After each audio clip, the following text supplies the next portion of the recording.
Vous connaissez ce sentiment? Celui où votre bouche dit oui avec un grand sourire, mais à l'intérieur, tout votre corps, toute votre âme crie non. Ce moment où, une fois de plus, vous sacrifiez votre temps, votre énergie pour les autres, en vous persuadant que c'est votre rôle. Vous vous reconnaissez là-dedans? Être la personne sur qui on peut toujours compter, celle qui ne déçoit jamais. Mais honnêtement, à quel prix? Souvent, le prix, c'est votre propre bien-être, votre paix intérieure.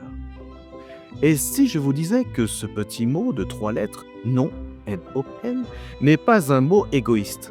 Et si c'était en réalité l'acte de courage le plus libérateur de votre vie?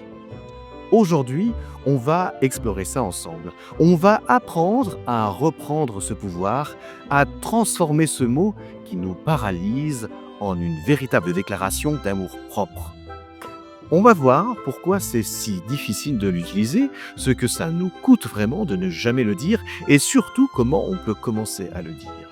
Avec douceur, mais avec fermeté. Alors restez avec moi parce que ce que vous allez entendre pourrait bien apaiser vos relations et surtout vous libérer.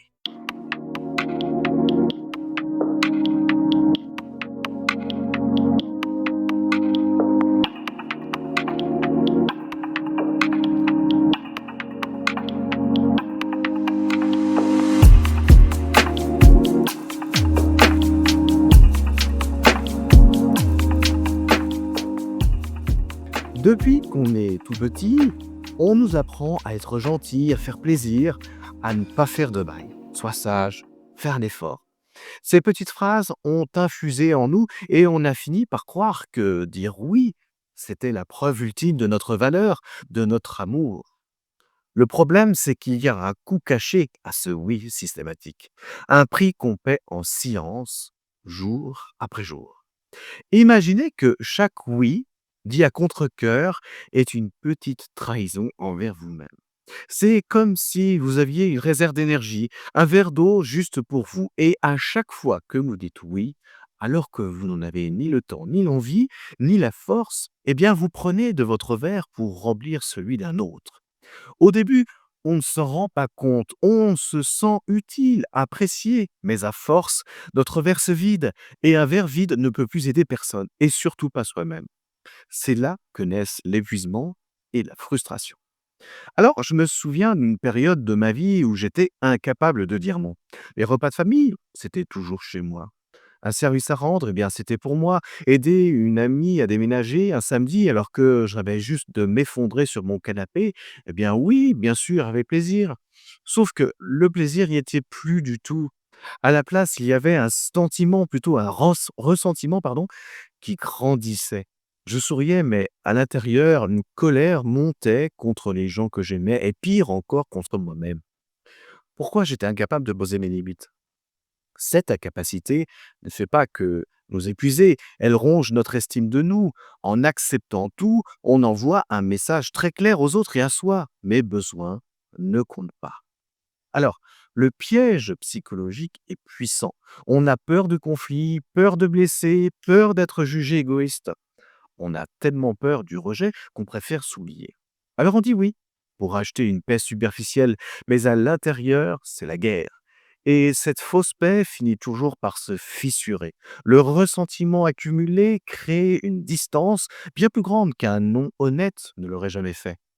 Le véritable coût du oui forcé, c'est de perdre l'authenticité de nos relations et de se perdre soi-même en chemin. Pendant longtemps, j'ai cru que dire non, c'était dresser un mur, une confrontation, une porte qui se ferme. Mais j'ai compris que c'était tout l'inverse. Dire non à une demande, ce n'est pas rejeter une personne, c'est accepter soi. C'est l'un des plus grands actes de courage et d'amour-propre que l'on puisse offrir. Le courage, c'est ne pas avoir peur, c'est avoir peur et le faire quand même. Et dire non quand on n'a pas l'habitude, eh bien ça fait terriblement peur. Peur de la réaction, peur de la culpabilité. Le courage, c'est de ressentir tout ça et de choisir de se respecter malgré tout. Parce que notre équilibre en dépend. Alors, changeons de perspective. Un non n'est pas un mur, c'est une clôture autour de votre jardin secret, un espace qui vous appartient. C'est vous qui décidez qui peut y entrer. En disant non à quelque chose qui ne vous convient pas, eh bien, vous ne claquez pas la porte au nez des gens. Vous affirmez simplement que votre espace, votre temps et votre énergie sont précieux. Chaque non posé avec justesse est une affirmation puissante qui dit: «Je me respecte, mes besoins sont importants». Alors, pensez-y une seconde. Qu'est-ce qui a le plus de valeur? Un oui donné par obligation avec un soupir intérieur ou un oui qui vient du cœur, offert librement avec une joie sincère? Quand vous commencez à dire non, vos oui deviennent infiniment plus authentiques, plus précieux. Ce ne sont plus des impôts que vous payez pour être aimé, ce sont de vrais cadeaux. Votre entourage apprend alors que quand vous dites oui, eh bien c'est un vrai oui. Ça rend les relations tellement plus saines. Alors dire non, c'est un acte de courage parce que ça va à l'encontre de tout ce qu'on a appris. Ça demande de déconstruire cette idée que notre valeur dépend de notre capacité à nous plier en quatre. C'est choisir l'honnêteté plutôt que la complaisance. Et la libération émotionnelle est immense. En osant dire non, on ne dit pas seulement non à une demande extérieure, on se dit un immense oui à soi-même, oui à son bien-être, oui à ses valeurs, oui à une vie plus alignée et plus vraie. Bon, on a compris pourquoi c'est vital. Mais concrètement, on fait comment? Surtout quand on a passé sa vie à être la gentille fille ou gentil garçon de service. Hein, l'idée, ce n'est pas de devenir un hérisson, de tout refuser. C'est un art, celui de dire non avec clarté, respect et bienveillance. Alors voici quelques pistes pour s'entraîner. La première, la plus simple pour commencer, c'est de s'offrir du temps. Face à une demande, notre réflexe, c'est souvent de dire oui tout de suite. Pour casser cet automatisme, eh bien, donnez-vous une pause. Répondez simplement: «Écoute, laisse-moi regarder mon agenda, je te redis ça» ou «Oui, intéressant, j'ai besoin d'y réfléchir un peu avant de te répondre». Cette petite phrase est magique parce qu'elle fait tomber la pression. Elle vous donne l'espace pour vous demander: «Est-ce que j'en ai vraiment envie? Est-ce que j'en ai le temps? Est-ce que ça me nourrit ou est-ce qu'au contraire ça va me vider?» Ça vous permet de passer d'une réaction subie à une réponse choisie. Alors une deuxième approche, c'est le non positif ou la contre-proposition. Parfois, on a envie d'aider, mais pas dans les conditions qui sont proposées.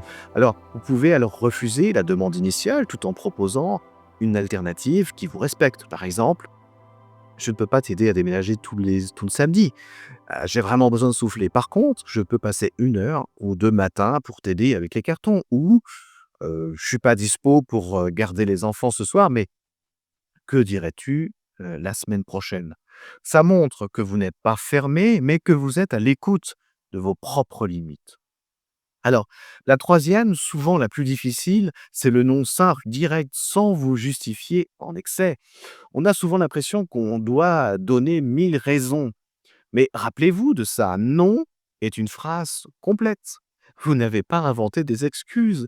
Plus vous vous justifiez, plus vous ouvrez la porte à la négociation, hein, ou la culpabilisation. Une phrase comme: «Merci beaucoup d'avoir pensé à moi, mais je ne pourrais malheureusement pas».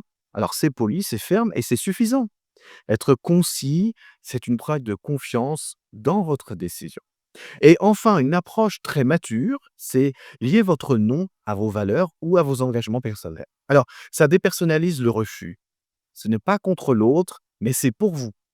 Par exemple: «Alors merci pour l'invitation, mais j'ai pris l'engagement de garder mes soirs de cette semaine au calme pour être avec ma famille, donc je vais devoir décliner». En reliant votre refus à un principe de vie, vous montrez que ce n'est pas un caprice, pardon, mais une règle que vous vous fixez pour vous équilibrer, pour votre équilibre. Alors commencez petit. Chaque non est une petite victoire qui renforce le muscle de l'affirmation de soi.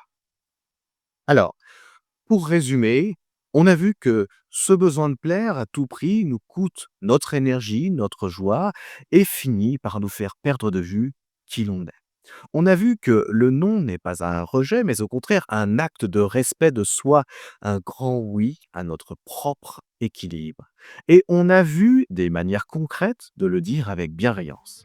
Maintenant, c'est à vous de jouer. Je vous lance un petit défi. Cette semaine, juste une fois, dites non à une petite chose. Une chose que vous auriez acceptée par habitude. Une tâche de plus, une sortie alors que vous êtes fatigué. Dites non gentiment, fermement, et après prenez juste un instant pour sentir ce qui se passe à l'intérieur de vous. Cette légèreté, cette petite fierté, c'est ça le début de la liberté. Alors j'adorerais que vous partagiez ça. Venez me dire en commentaire qu'est-ce qui est le plus dur pour vous quand il s'agit de dire non.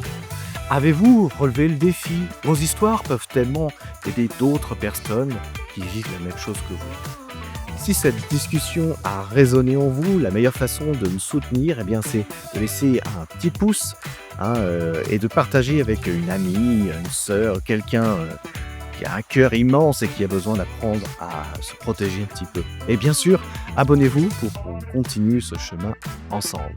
Alors, merci d'avoir été là et n'oubliez jamais, oser dire non, c'est vous donner la permission de vivre une vie qui vous ressemble vraiment. C'est votre droit, prenez-le. À bientôt!